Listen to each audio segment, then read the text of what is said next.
They say the squeaky wheel gets the grease. It's a reminder that the people who make noise, who refuse to stay quiet, are often the ones who get attention, sometimes the wrong kind of attention. In my case, refusing to stay silent didn't just put me on the radar of my HOA, it placed me directly on their secret blacklist.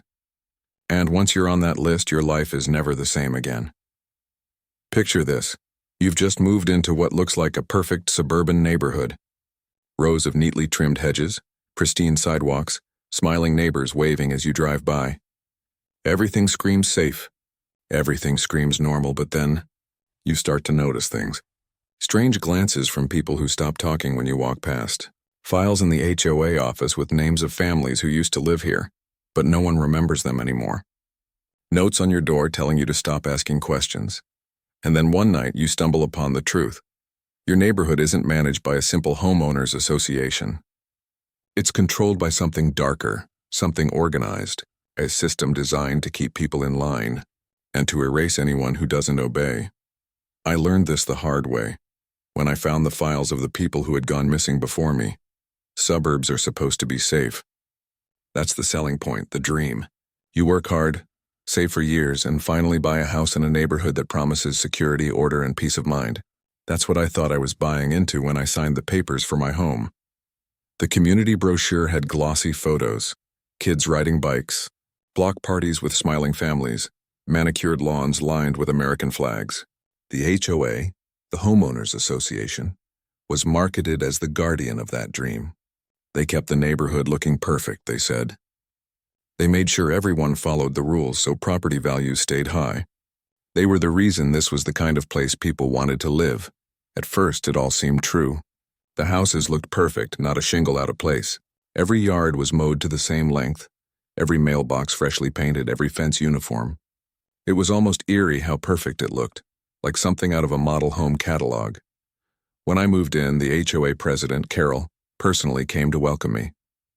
She was in her late 50s, hair perfectly coiffed, wearing a pressed blazer like she was attending a corporate meeting rather than standing on my front porch. She shook my hand with both of hers and smiled wide.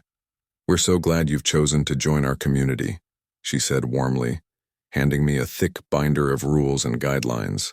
"We take great pride in keeping everything here orderly. I'm sure you'll fit right in."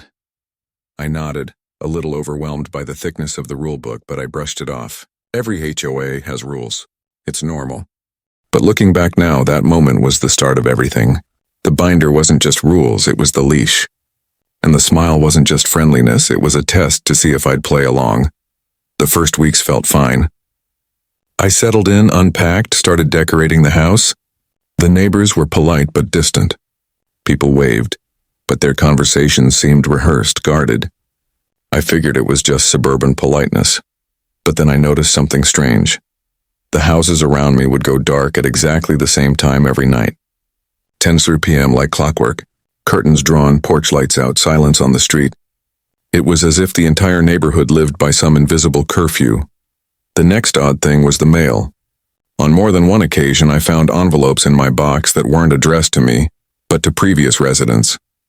When I asked Carol about it, she shrugged. "Oh, families move away all the time. Nothing to worry about."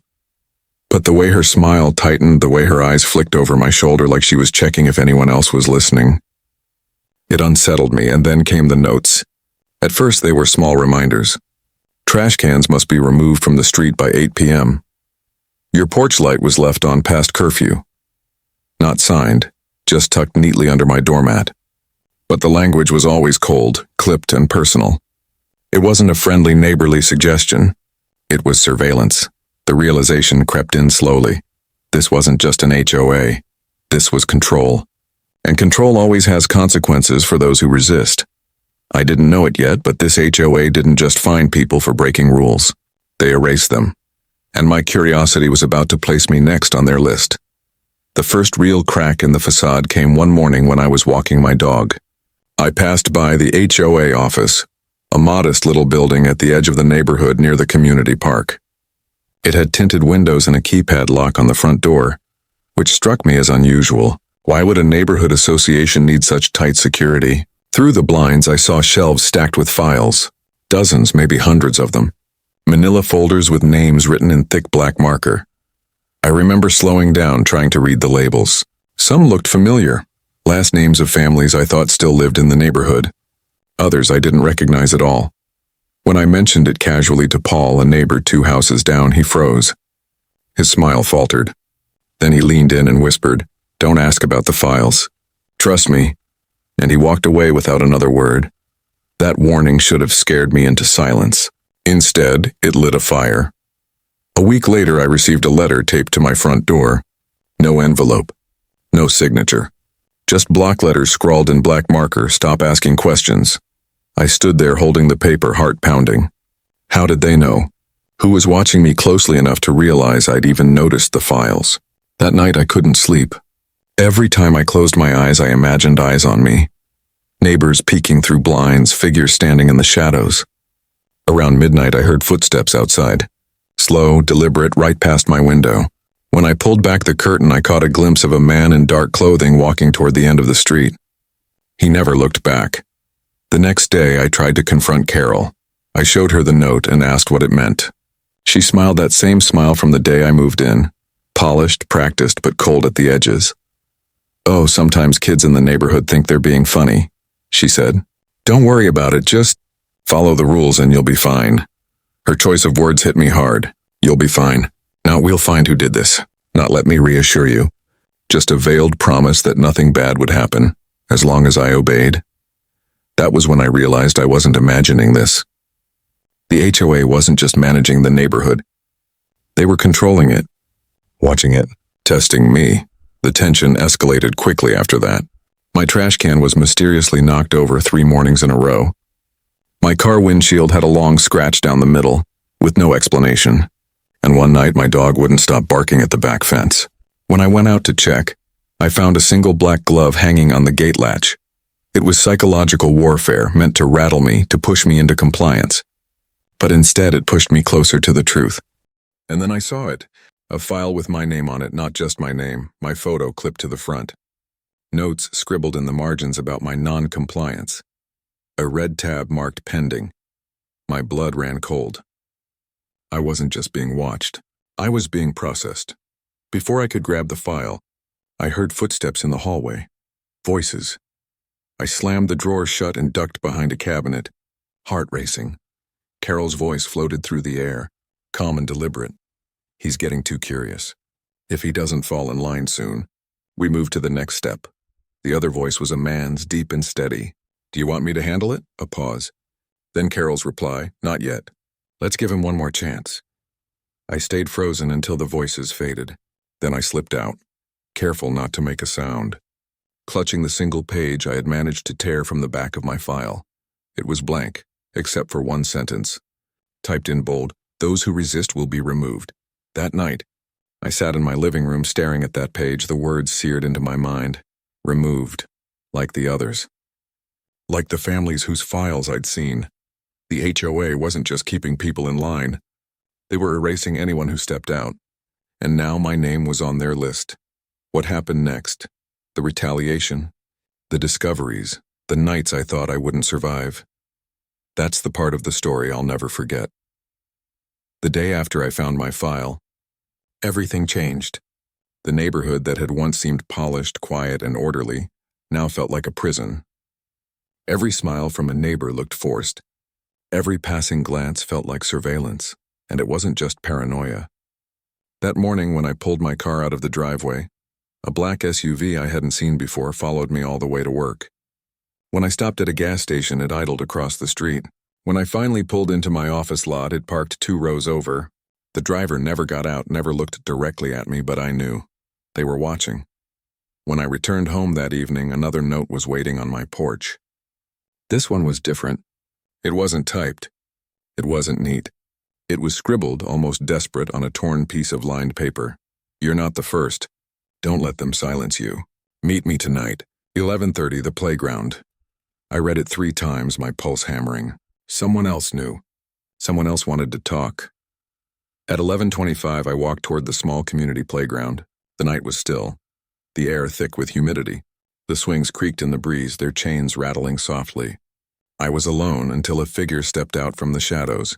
It was Paul, the neighbor who had warned me once before. His face looked haggard, his eyes bloodshot. "You need to be careful," he whispered, glancing over his shoulder. "You don't know what they're capable of." "What do you mean?" I pressed. "The files? The families that just disappear?" He swallowed hard. "They call it the blacklist. Once your name goes in, you don't come back. People think they moved away, but they didn't. They were removed. For good." I felt my stomach drop. "Removed how?" Paul shook his head, eyes darting nervously. "Don't ask. Don't dig, just get out while you still can." Before I could ask more, headlights swept across the playground. Paul flinched, shoved his hands in his pockets, and muttered, "I was never here." Then he disappeared into the night. The SUV idled at the corner for a few moments before driving off. I stood frozen, the weight of his words crushing me. Blacklist removed for good, and my file was marked pending. From that night on, the harassment grew relentless. My phone rang at odd hours, only static on the line. My Wi-Fi router blinked erratically, dropping out whenever I tried to search for information about the HOA. My mail arrived torn, as if someone had rifled through it before it reached me. One evening, I returned home to find my front door unlocked. Nothing was stolen, but small things had been moved. A picture frame angled slightly differently. A drawer left half open. They weren't burglars. They were sending a message. "We can get in whenever we want." I tried calling the police once. I explained about the notes, the SUV, the break-in. The officer on the other end sighed. "Sir, it sounds like an internal community matter. If it's your HOA, you'll need to file a complaint through them." Through them. The very people orchestrating this nightmare. That's when I realized I was completely on my own. But I couldn't let it go. I couldn't just leave like Paul said. I needed to know what happened to the missing families. I needed proof. The following Saturday, I returned to the HOA office. This time I was prepared. Gloves, flashlight, phone camera. If they were keeping secrets, I was going to expose them. The keypad lock blinked red when I tried it. They had re-engaged it since my last visit. But the back window, hidden behind a row of shrubs, slid open with just a little force. Inside, the office was silent, oppressive. I moved quickly, heading straight for the filing cabinets. This time I photographed everything. Names, dates, pages labeled resolution. Then I found a drawer marked removed. The files inside were thinner but more disturbing. Each one contained a final photo of a family's house, empty, windows dark. And stapled to each file was a single-page report. No details, no explanations. Just a stamp, closed. I flipped through name after name, my stomach churning. Then I stopped cold. The Wilsons, I remembered them. They lived 3 streets over when I first moved in. A couple in their 40s with 2 teenage kids. We'd waved at each other a few times. And then, nothing. Their house went dark one night and I never saw them again. Their file said only, violation, non-compliance. Resolution, removal, closed. I felt sick. Suddenly I heard the door click open. Voices filled the hallway. I panicked, diving into the narrow space beneath the desk, heart slamming in my chest. Carol's voice drifted in, calm as ever. "We'll have to make an example of him soon. The others are starting to notice." Another voice, male, rough. "Do you want me to accelerate the timeline?" A pause, then Carol. "Yes, put him on watch. If he slips again, we move to phase 2. Their footsteps grew louder. I held my breath, praying they wouldn't open the desk. After what felt like an eternity, the door shut again. I waited another 5 minutes before crawling out, legs trembling. On the way out, I grabbed one last file at random. I didn't even look at the name until I was safe in my car, engine running. It was Paul's violation, association with non-compliant resident. Resolution, pending. The following days were a blur of fear. I wanted to warn Paul, but when I knocked on his door, no one answered. His curtains were drawn, his driveway empty. By the end of the week, a for sale sign appeared in his yard, but I knew the truth. Paul hadn't moved. He'd been removed. The HOA's pressure on me doubled. My mailbox was smashed open one morning. My car tires slashed another. Neighbors I had once thought neutral now avoided me entirely, turning away when I waved. And then came the letter. It was slid under my door in a plain white envelope. Inside was a single sheet of paper with 3 words, "Last warning. Comply." I sat at my kitchen table staring at the note, hands shaking. I thought about leaving, packing a bag and driving away. But deep down I knew it wouldn't matter. If the HOA could reach Paul, if they could reach the Wilsons, they could reach me anywhere. The only chance I had was to uncover everything, to drag their secrets into the light before they silenced me. I returned once more to the HOA office, driven by desperation. This time I went for the bottom drawer, the one with no label. It was locked, but a crowbar from my garage did the job. Inside were thin black binders, not files. Each one had a title, Blackline Reports. I opened the first and nearly dropped it. Inside were photos of every house in the neighborhood. Beside each photo was a status, compliant or non-compliant, but the last pages were the worst, the blacklist. It was a spreadsheet, neat and organized. Names, addresses, violations, and a final column, resolution. Dozens of names were marked removed. Others, like mine, were labeled pending. I snapped as many photos as I could, my hands slick with sweat. This was it. The proof. The evidence of what they were doing. But then I saw something that made my blood run cold. My name highlighted in red. And next to it a date. Tomorrow. I dropped the binder, heart racing. They weren't just watching me. They had scheduled me. My removal was set for the next day. I staggered out of the office, clutching my phone with the photos, knowing I had less than 24 hours before they came for me. And what happened that night? The final confrontation. The truth about how the HOA removed people. That was the most terrifying experience of my life. That night, I didn't sleep. How could I? Every sound made me jump. Every shadow looked like someone waiting. I sat in the living room with the lights off, staring at the photos on my phone. The blacklist. The families marked as removed. Paul's name. My own name highlighted in red. The date, tomorrow. I kept asking myself the same question. What happens when they come? Did they break down your door? Did they take you away quietly in the middle of the night? Did they make it look like you had moved? By 3 a.m., I couldn't take it anymore. I needed answers. I needed to know what removal meant because it wasn't just relocation. It was final. I grabbed a flashlight and headed back to the HOA office one last time. The building loomed in the darkness, silent and still. I slipped through the same back window, careful not to make a sound. This time I went deeper into the small back room I hadn't explored before. The door was locked, but a hard shove forced it open. Inside was something I'll never forget. The room was lined with filing cabinets, yes, but also shelves of boxes stacked to the ceiling. Each box was labeled with a family name. I opened one at random. Inside were personal belongings, photo albums, toys, documents. Things you wouldn't leave behind if you moved voluntarily. These weren't just files. These were archives of the people they erased. In the corner sat a metal cabinet with a different kind of label. Phase 2. I opened it slowly. Inside were surveillance photos, hundreds of them. Shots of residents taken through windows in backyards at grocery stores. All time-stamped, all cataloged, and then I saw it, a folder with my name. Inside were photos of me at the gas station, walking my dog, sitting in my own living room. Taken through the window, I staggered back, bile rising in my throat. They'd been inside my life every single day, watching, recording. Suddenly I heard it, the sound of a door unlocking at the front of the building. Voices. Panic surged through me. I shoved the folder back, but my flashlight slipped and clattered to the ground. Who's there? Carol's voice, sharp now, stripped of the false warmth. I ducked behind the shelves, holding my breath. Heavy footsteps drew closer.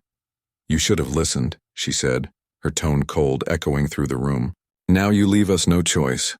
Another voice joined hers, the same rough male voice I'd heard before. We can take him now. Make it clean. My heart pounded. I had seconds. I bolted, sprinting out from behind the shelves. Carol gasped, but I shoved past them, crashing through the front door into the night. Behind me, I heard shouting, footsteps pounding after me. I ran like my life depended on it because it did. Across the park, through the playground, down the darkened streets of the neighborhood. My lungs burned, my legs screamed, but I didn't stop until I reached my house. I slammed the door shut and locked every bolt. My phone buzzed in my pocket, an unknown number. Against my better judgment, I answered, static at first. Then a voice I didn't recognize, calm, steady, deliberate. You've seen too much. Tomorrow you're gone. There's no appeal, no escape. Removal is final. The line went dead. I stood there in the silence of my living room, every light blazing, gripping my phone like a lifeline. Tomorrow, unless I found a way to expose them before then, I was finished. I spent the rest of that night making copies of everything. Every photo, every file I'd managed to capture. I backed them up to multiple drives, emailed them to myself, even printed some out. If they came for me, someone had to know the truth. By morning, the SUV was back parked at the end of my street. Watching, waiting. I didn't waste time. I drove straight to the nearest police station, clutching a folder of printouts. The officer at the front desk looked skeptical at first, but when I laid out the evidence, the blacklist, the files, the surveillance photos, his expression changed. Within hours, detectives were combing through the HOA office. What they found was worse than even I imagined. Dozens of files, boxes of personal belongings, detailed surveillance logs, financial records showing massive amounts of HOA funds siphoned into untraceable accounts, and the blacklist, proof of a systematic campaign to intimidate, control, and erase residents who resisted. Carol and several board members were arrested that day. The black SUV vanished from my street, but the damage was done. The Wilsons, the Garcias, Paul, no one ever came back. Their houses were sold to new families, smiling and unsuspecting. The truth was buried in official reports, sealed by lawyers and red tape. I wasn't removed, but in a way I'll never escape what I saw. I still live in that house, but it doesn't feel like home. At night, when the street goes dark at exactly 10 p.m., I wonder how many of my neighbors knew, how many were complicit, how many are still watching. And sometimes, I swear I see Carol's face. In a crowd, in a passing car, gone before I can be sure. The HOA was dismantled, but the fear remains. Because if something like that could happen in one neighborhood, how many others are hiding the same secrets? If you've made it this far, thank you for listening to my story. I don't share this lightly. I share it because I want people to understand that sometimes the things we think are protecting us, the systems, the organizations, even our own neighbors can be the very things putting us in danger. Maybe your neighborhood feels safe. Maybe your HOA really is just about lawns and fences. But if you ever get that uneasy feeling, if you ever see things that don't add up, trust yourself. Ask questions, because silence is what gives people like Carol power. And if you want more stories like this, real stories of control, secrecy, and survival, then please take a moment right now, hit that like button, share this video with someone you trust, and make sure you subscribe to the channel. Your support helps me keep telling the stories that others would rather stay buried. And remember, once you know the truth, there's no going back.